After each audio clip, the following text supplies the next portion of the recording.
Dziko linopa pansi pano sungapeze motoka. Glory be to God. Amen. Amen. Happy Sabbath, church. Happy Sabbath. Thank you so much.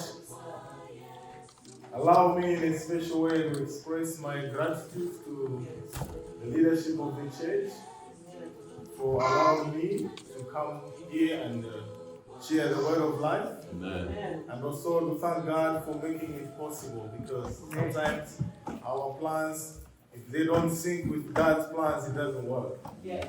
So, like she mentioned it many years ago, but today God has allowed that I can be here. Amen. How many of us feel blessed to be in the Oh, I church? know it. Amen.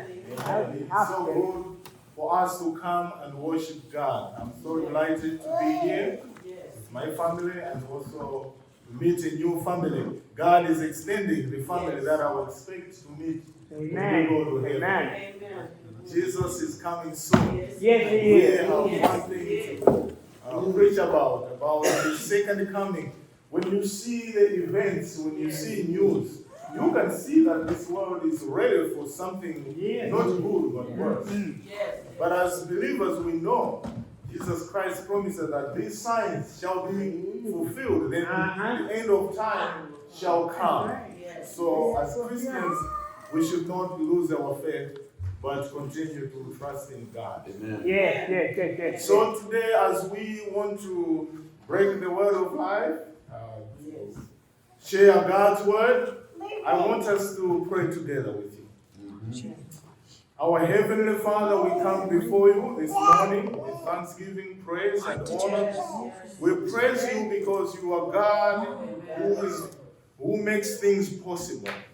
For us to be here, for us to be alive, for us to be an Adventist, it is because of you. We are Adventists because we expect you are soon coming.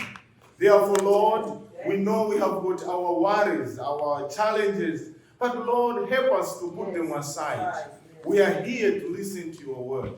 Open our hearts, open our minds. There are some people who are sick, Lord. May this message help them to be healed. Whether it's physical or spiritual, we pray for the blessings to be with us. We have seen another lady going home because of her daughter. We pray for the miracle, Lord. You are a God who always surprises us, who always do things beyond our expectations. Doctors can prescribe, but you are the healer. So we pray for your abundance. As I speak today, I'm a human. But Lord, I pray that whatever I've prepared, help me to find the best way to deliver this message. It's our prayer in the lovely name of Jesus. Amen. Thank you, Jesus. Today we are going to share the message entitled Uncommon Faith in the Common World. Amen. Uncommon faith in the common world. As I've already welcomed you, I just want to welcome you into this discussion, into this sermon entitled Uncommon Faith in the Common World, which is based on the powerful words of a prophet, Jeremiah, in chapter 2, verse 13. Jeremiah chapter 2, verse 13 in the Bible reads, "For my people have committed two evils." How many evils? Two. They have abandoned me, the fountain of living waters, to carve out them for themselves cisterns, broken cisterns that do not hold water. Mercy. My people Israel have abandoned me, They have carved for themselves cisterns that are broken. They cannot hold water. You know, this verse reflects on the faithlessness of the people of Israel, who turned away from God, the ultimate source of sustenance and life, to pursue their own means of fulfillment, which ultimately proved fruitless and unsatisfying. It serves as a reminder of the importance of staying faithful and connected to God for true fulfillment. We know God is always there. God's love is always steadfast. Yes. Most of the times it reminds me of Adam and Eve. God's love is steadfast. Even though they sinned, God was at the very same spot. Amen. But it was them that turned away from God. If you turn away from God, you detach yourself from life. Amen. These people, instead of following God, they resorted to worship idols. Idols that will not give them life. That's the reason why they say it was not holding water. As we journey through life, we often find ourselves chasing after things that ultimately leaves us empty and unfulfilled. However, we need not to fear, because through the metaphor of broken systems, Jeremiah teaches us that true satisfaction can only be found in God's everlasting love. Amen? So we have true satisfaction in God's love. Today we will embark on an exciting journey of discovery as we seek to find the extraordinary within the ordinary, uncovering the profound truths that are hidden within God's words. We'll delve deep into the scriptures, and together we'll learn how to identify the hidden treasures that are often overlooked in our daily lives. God has blessed us. God has got so many things, but sometimes we don't know because the devil has blinded us. So, my dear friends, fasten yourself. Be comfortable because God is about to speak to us. Amen. Yes. So together we'll explore the depth of God's love and find the true meaning of life. Let us open our hearts and minds to the wisdom that is waiting for us within the pages in the Holy Scripture. So Jeremiah 22 verse 18, I want to discuss the magnetism or the charm of broken systems. As we read on Jeremiah 2 verse 18, it cautions us against forsaking the living water of God for broken systems that offer no sustenance. Many Christians fall into the trap of seeking fulfillment in the worldly pursuits, only to find themselves dehydrated and empty. The world, we are looking for something. That's the reason why I love this book, Desire of Wages, which Ellen White wrote. Desire of Wages. People are desiring a lot of these things in this world. But that's the reason why, if you are looking for a very lucrative job, once you find it, you are also looking for something. People today, you fail to find a satisfaction because we are always looking for something. You want to drive a very good car. Once you get it, you are looking for another. Satisfaction is not easy. That's the reason why they say the desire of ages is Jesus Christ. Satisfaction can only be found when you have Jesus Christ with you.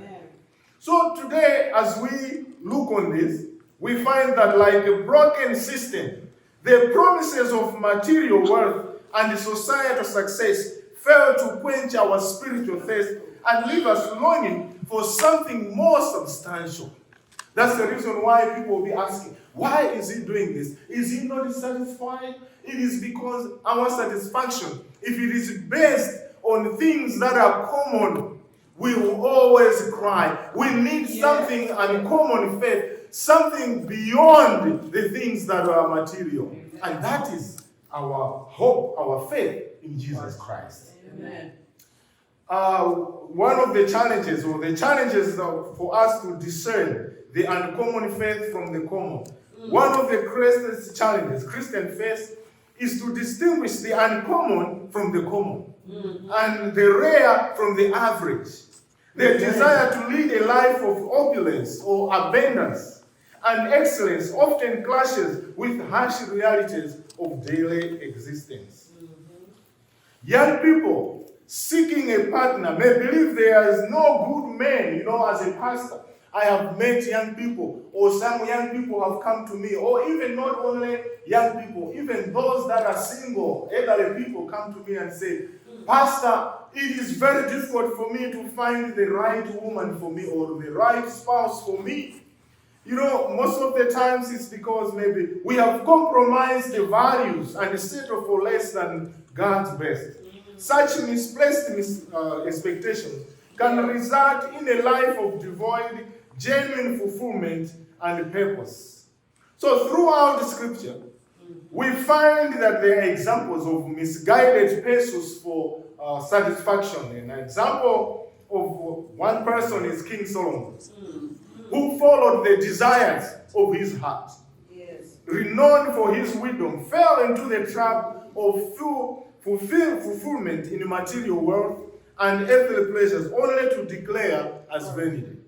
And a chasing after the wind. Chasing after the wind, it means you are chasing for something that you cannot hold.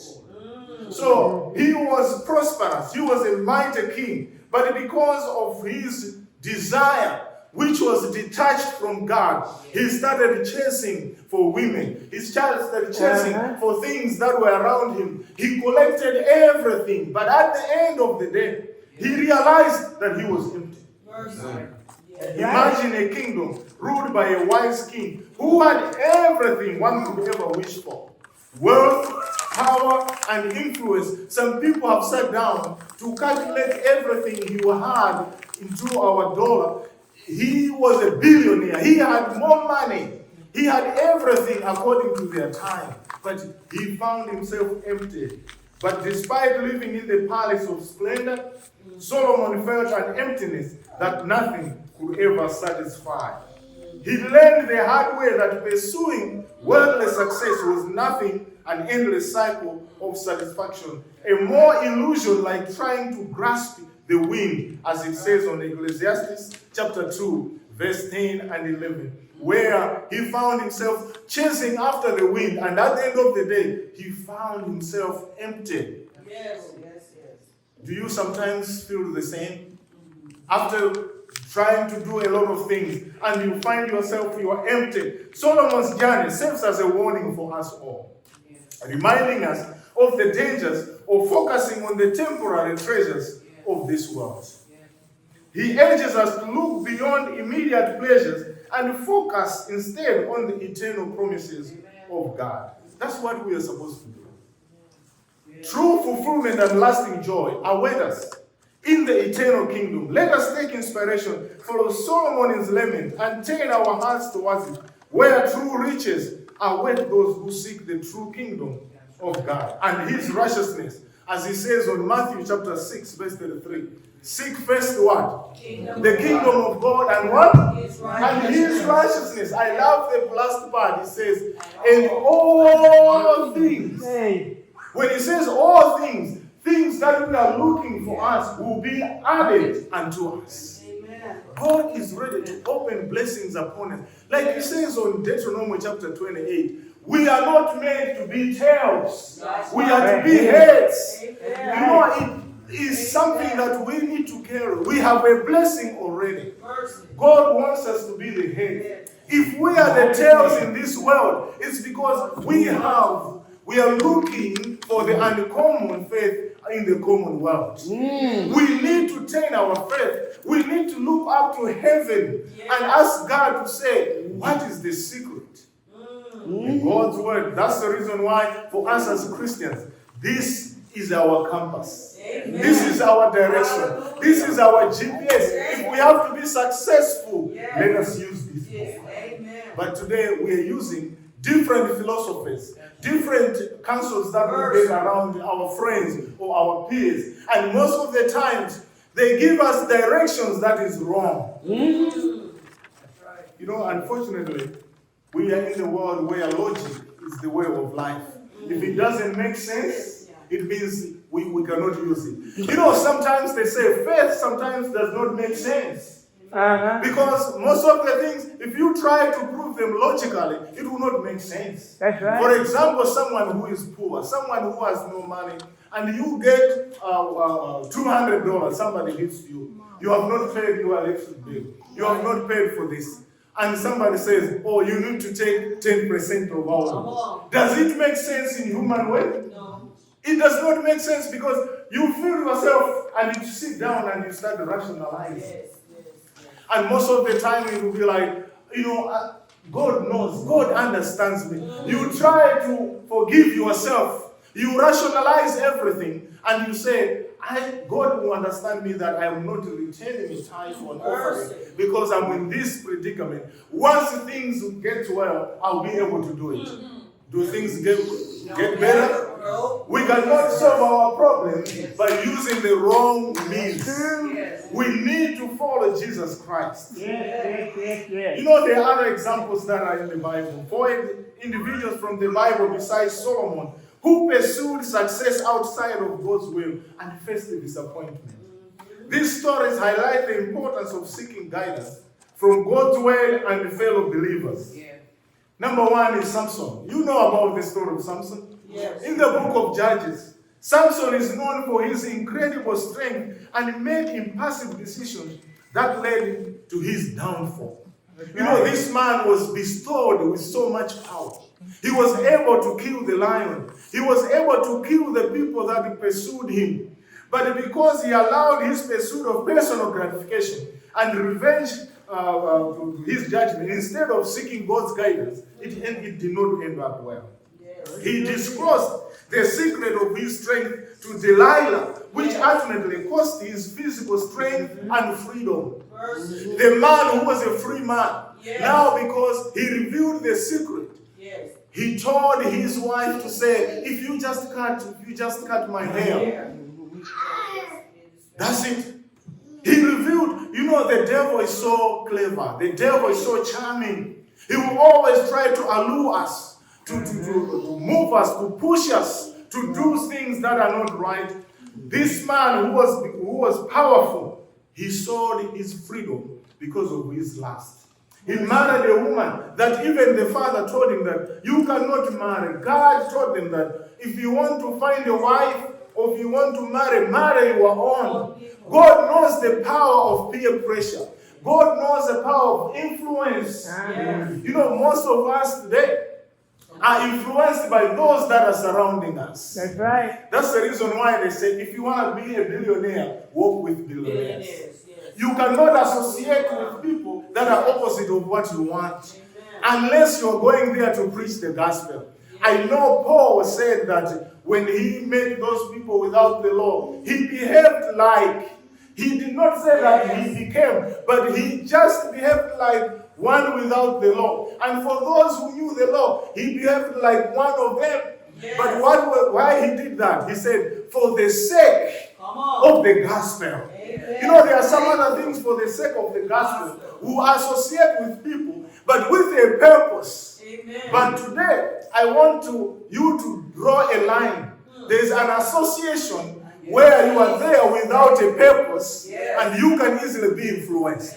But if you associate for the sake of the gospel, God will see you through. We need to understand that. As Christians, we are the salt unto this world.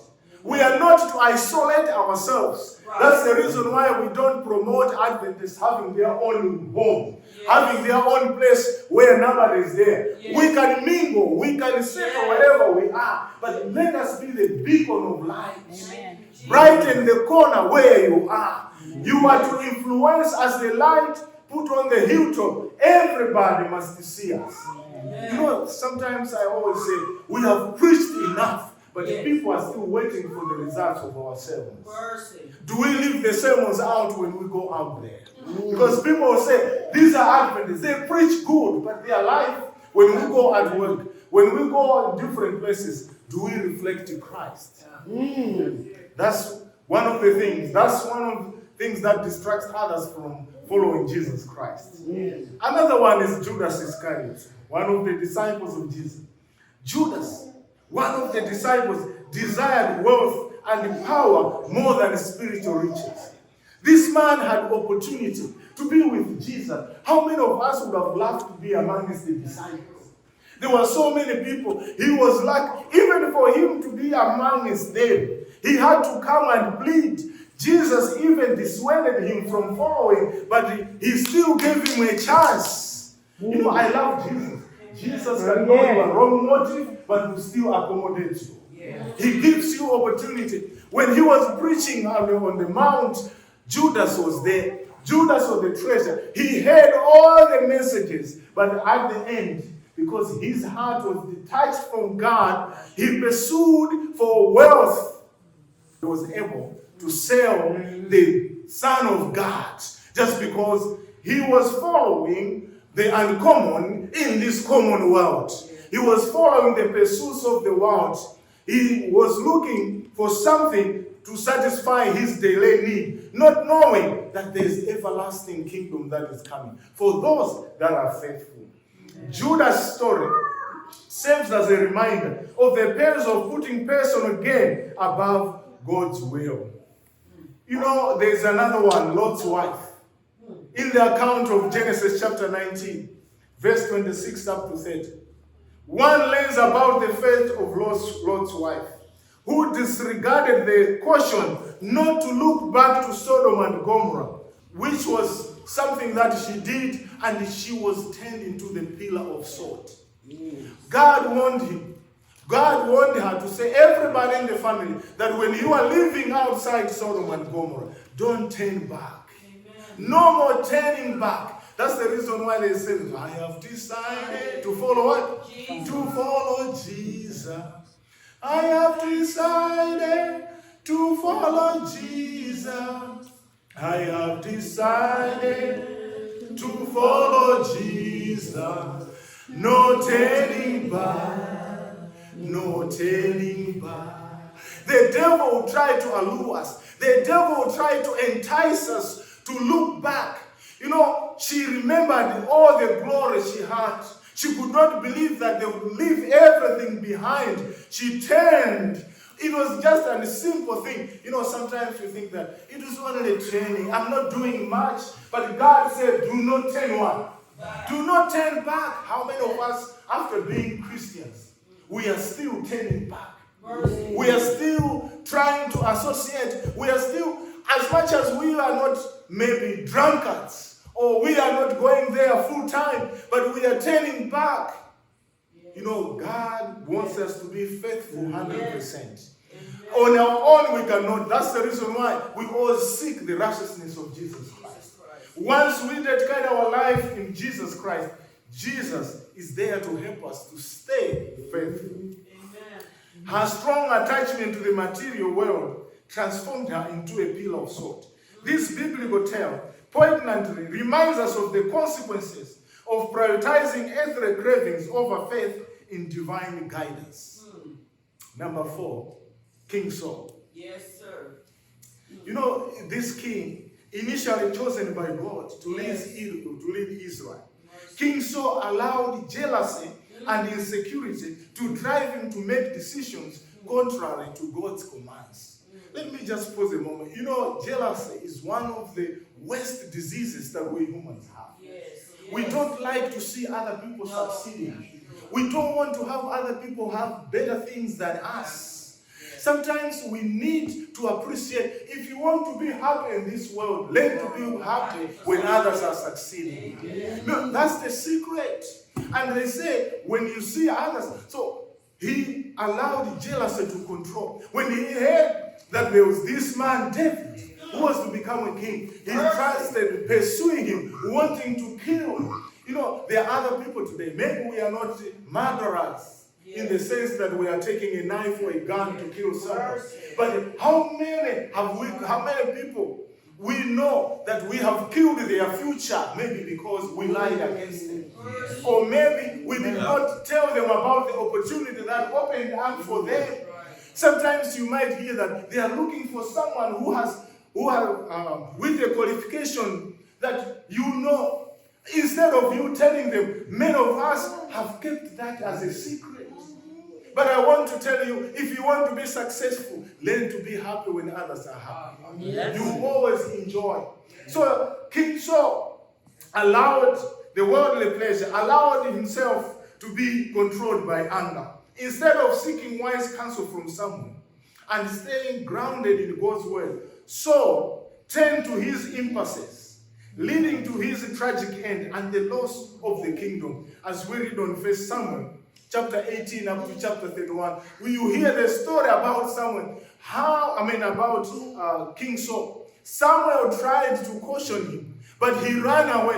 You know, sometimes when we know that we are wrong, we always try from the men of God or women of God. When you know that I'm not doing the right things, you don't want to meet them. He tried to run away. Instead of seeking counsel, he went out and he sought help from outside. And the end result was that God disowned him. You know, God loves us.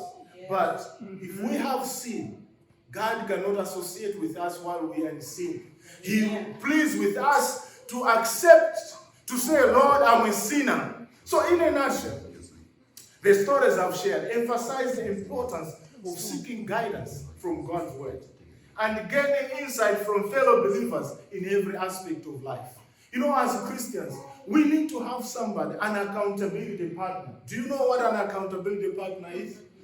You need sometimes to have someone you can go and make an agreement and say, my brother or my sister, I want you to be an accountability partner. If you see in my life, these are the goals that I have in life. I want you to be my mirror. If you see me falling away from this, you are the person I will take you away.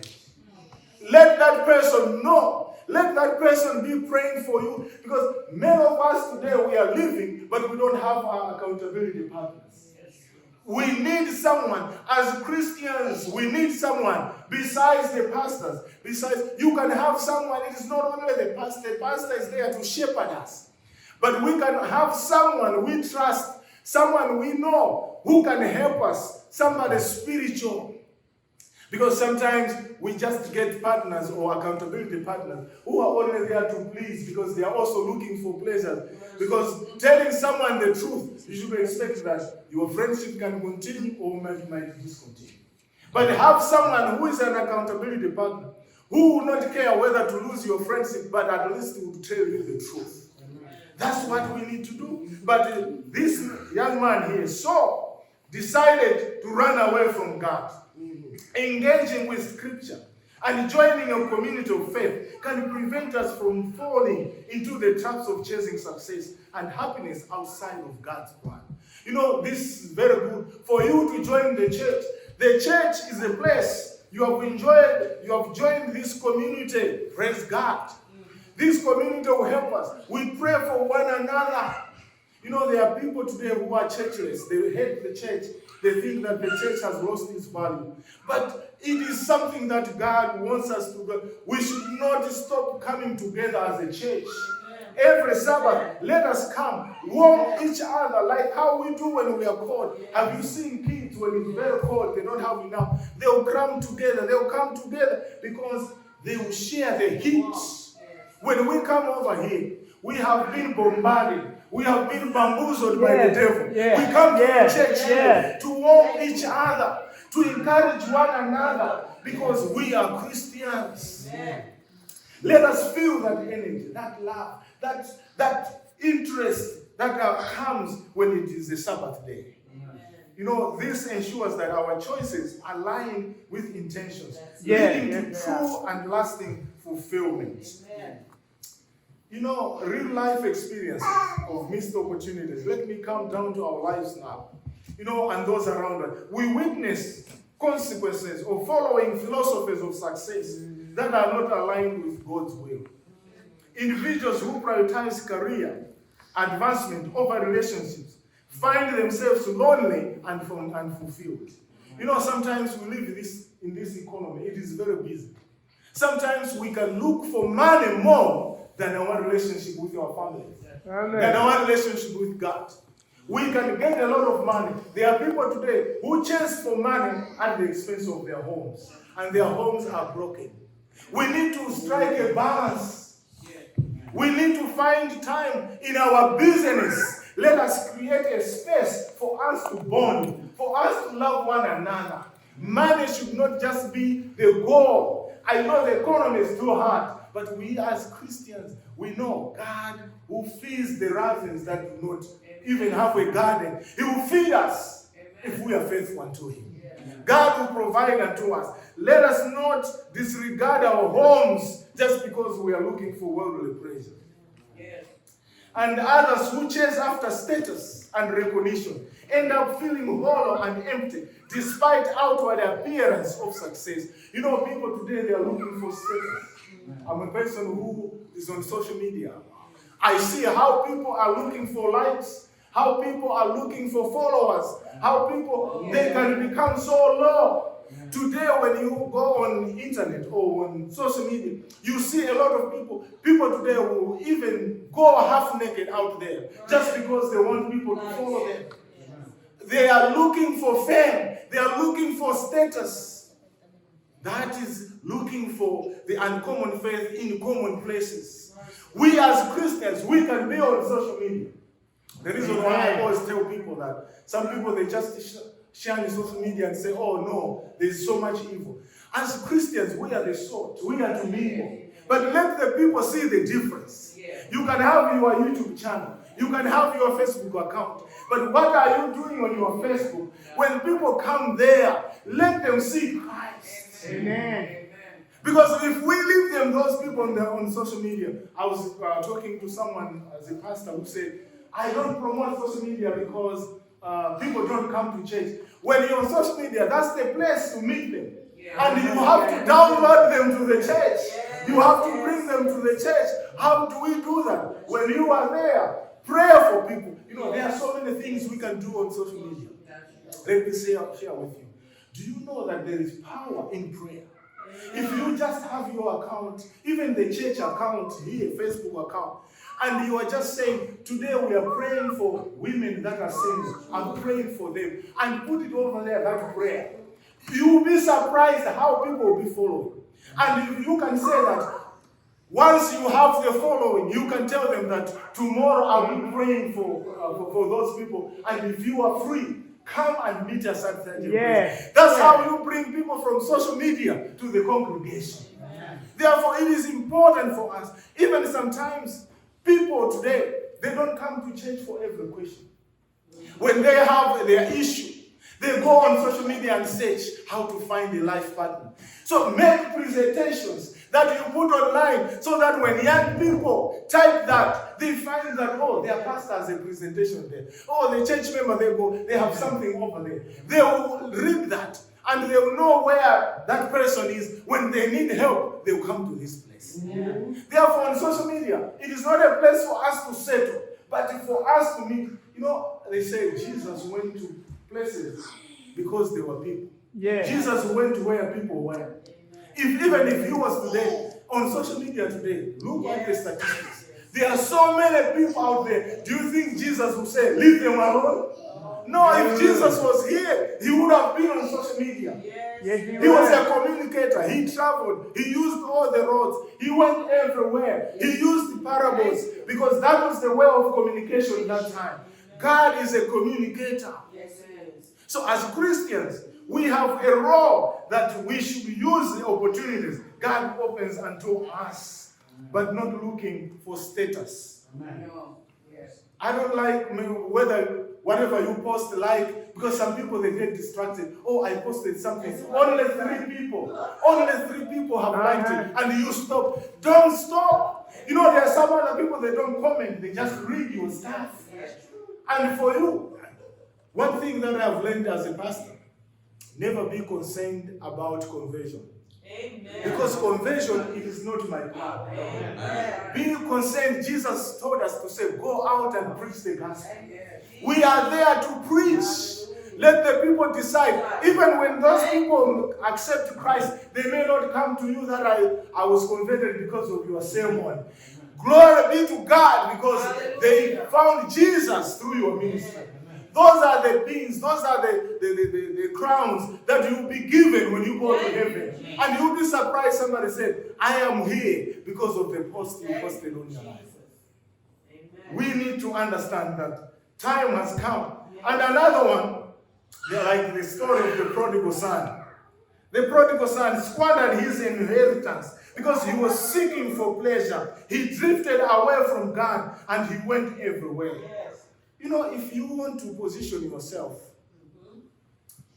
for divine fulfillment, to live a different life, to receive what is different and unique, we must position ourselves to receive God's blessings and walk in His path of righteousness. Positioning. If you have to get whatever you want, you need to position yourself. I always have an illustration.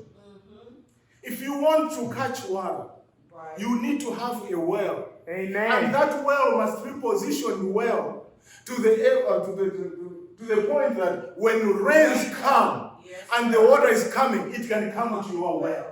But if you take a well and build it on top of a hill where there is no water there, and you think that water will go there, you have to position it in the angle where water will pass by. Like how Nicodemus knew, he positioned himself well. He studied the itinerary of Jesus.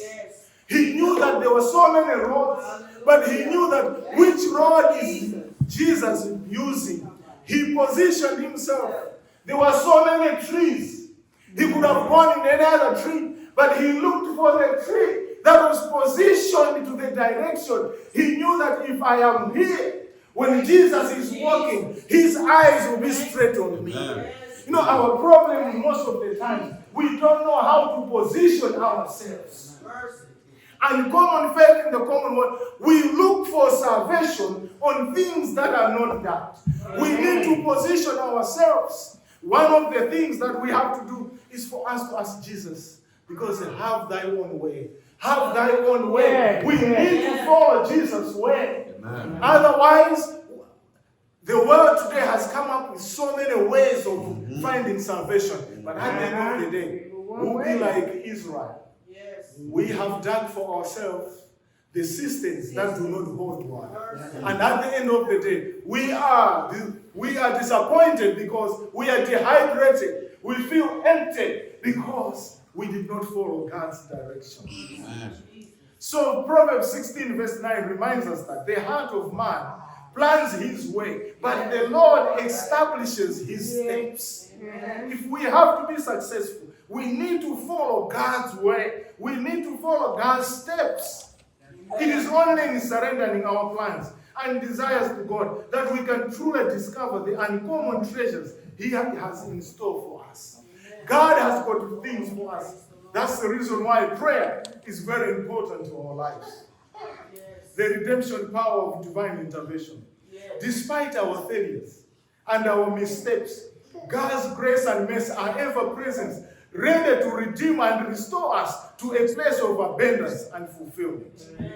Just as the woman at the well encountered Jesus and found living water that quenched our soul's deepest thirst, we too can experience transformative power of divine intervention in our lives. You know, that woman at the well, she came over there to draw water, but she met Jesus Christ. Jesus Christ started a conversation that started from worldly issues. But that woman at the end of the day, she got the real water. Not the water from that well that she was supposed to come every day. But she gave him the water, everlasting water, which is the faith in Jesus Christ.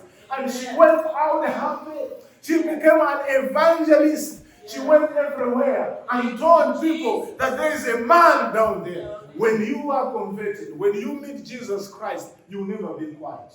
Amen. If you think that you have received Jesus and you are still quiet, there is something wrong.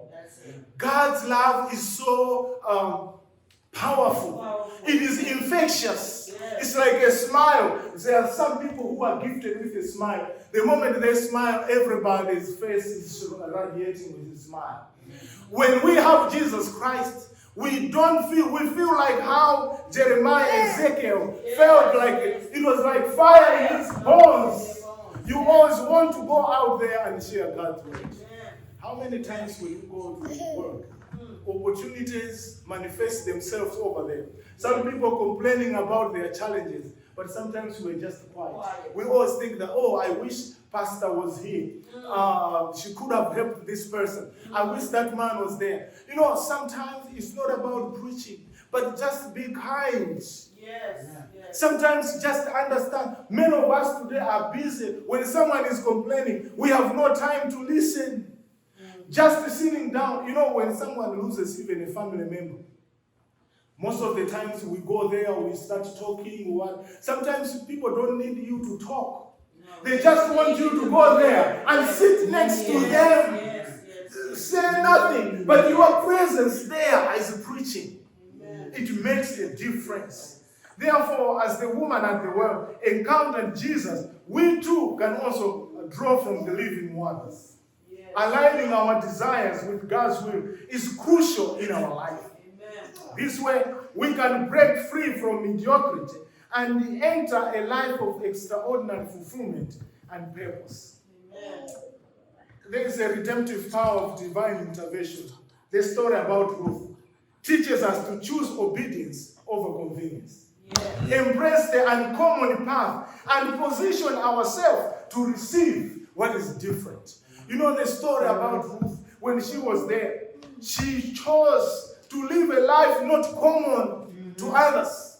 But what happened at the end of the day? She ended up seeking the uncommon life in the common world, leads to unexpected blessings, divine connection, and a life marked by God's extraordinary grace.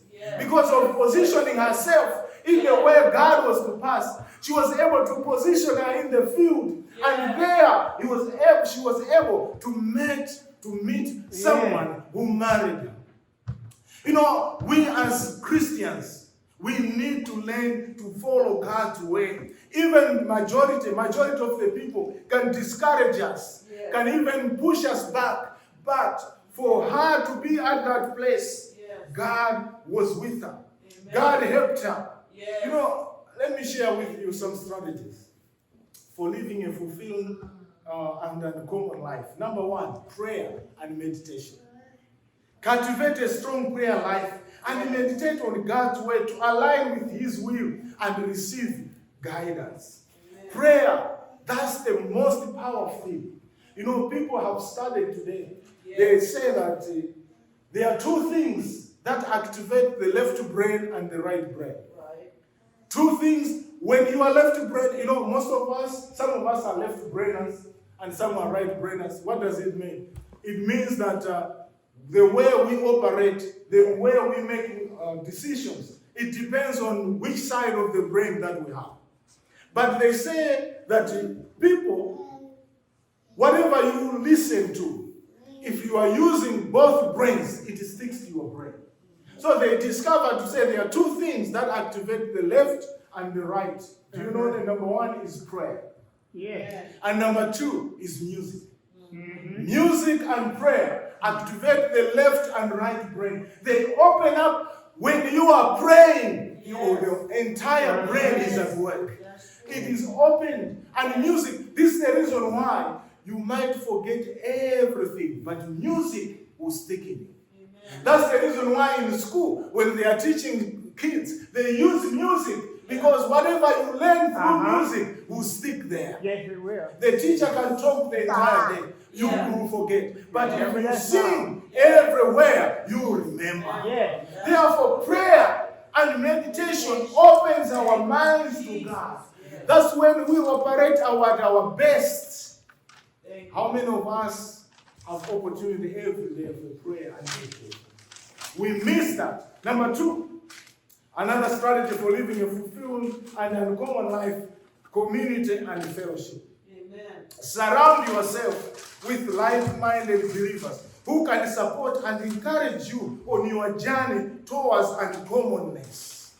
Have friends who are believers.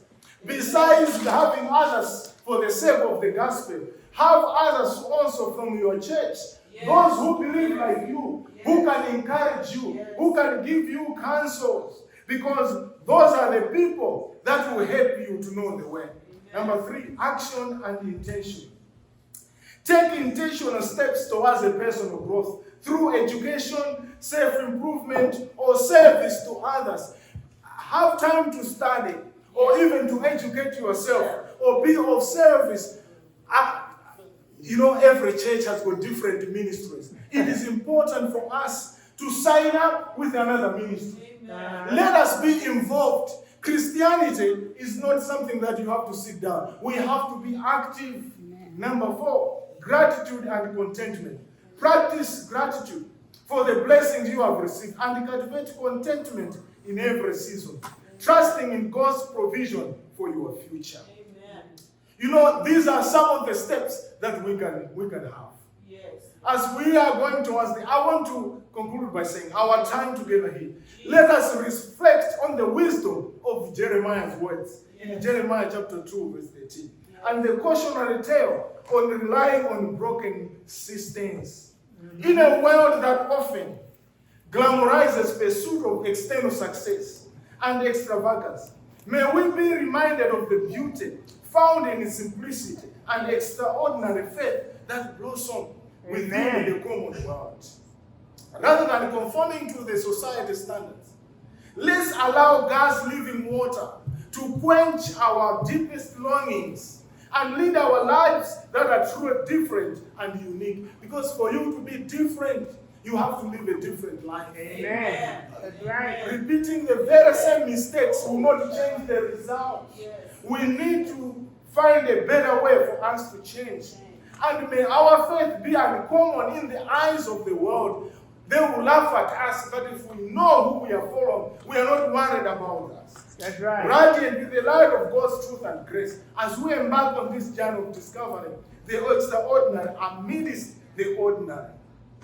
I want to plead with you that this sermon should inspire us to reassess our priorities, realign our desires with God's plan, and embrace the uncommon blessings He has in store for those who seek Him wholeheartedly. You know, let us embrace the blessed assurance we have in Jesus. Yes. Brothers and sisters, we have a blessed assurance in Jesus' name. Blessed assurance, Jesus is mine. Blessed assurance, oh, what a forested of glory divine. Higher of salvation, purchase of God, born of His Spirit, washed in His blood. Once we accept us, as soon as we commit ourselves, never seeking uncommon faith in the common places, we will all sing, this is my story. This is my story. Praising my Savior all the day long. This is my story. This is my song of the uncommon faith. Praising my Savior all the day long. Please let us all, if it is your decision that you want to seek uncommon faith, you want to seek uncommon faith by following Jesus, not the world, please stand with me as we sing this song. Blessed assurance, Jesus is mine.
assurance in Jesus. I want to have a prayer of dedication, but allow me to invite my friend who always supports me and he has followed us today, Pastor Wyson Elia. Please come and dedicate these people in the hands of God. I know we are living in this world where following the worldly person looks like there's logic in it, but the only logic we have is to seek first the kingdom of God and His righteousness, and all the things we need shall be added unto us. Pastor, pray for us. Let us pray. Our Heavenly Father, thank you so much for the word that you have shared with us. You are our true story, our true testimony. We can go out there sharing this testimony about your love, about your care for us. Your love for us is unconditional. In good and bad times, you're always there for your children. May this message be a testimony wherever we go. Take this story to our neighbors, to our friends, to know who you are in their lives. There are so many things that we can testify about your love. There are so many things that we can share with the world about how caring you are. Father, may you bless us abundantly with this message. And may this message change our perception about you. Change our thinking, the way we look at the world. We are in the world, but we are not of this world. Father, help us to strengthen our faith and to come closer to you. Bless our preacher, Ps.Victor Khaula, for sharing this message that you sent for this church. May you give him the strength and the knowledge to share with other people in other congregations, so that as you come to take us home, we shall have no excuses. At this time, Father, as you bless this community, as you bless this ministry, this church, we pray for those people in war-torn countries. Middle East, where friends are so destabilized. They have the desire to pray, to worship, but peace is not there.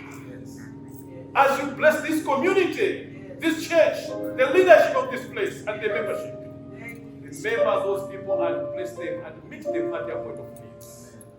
As we leave this place, Father, may you dismiss us with your blessings. For this, we pray.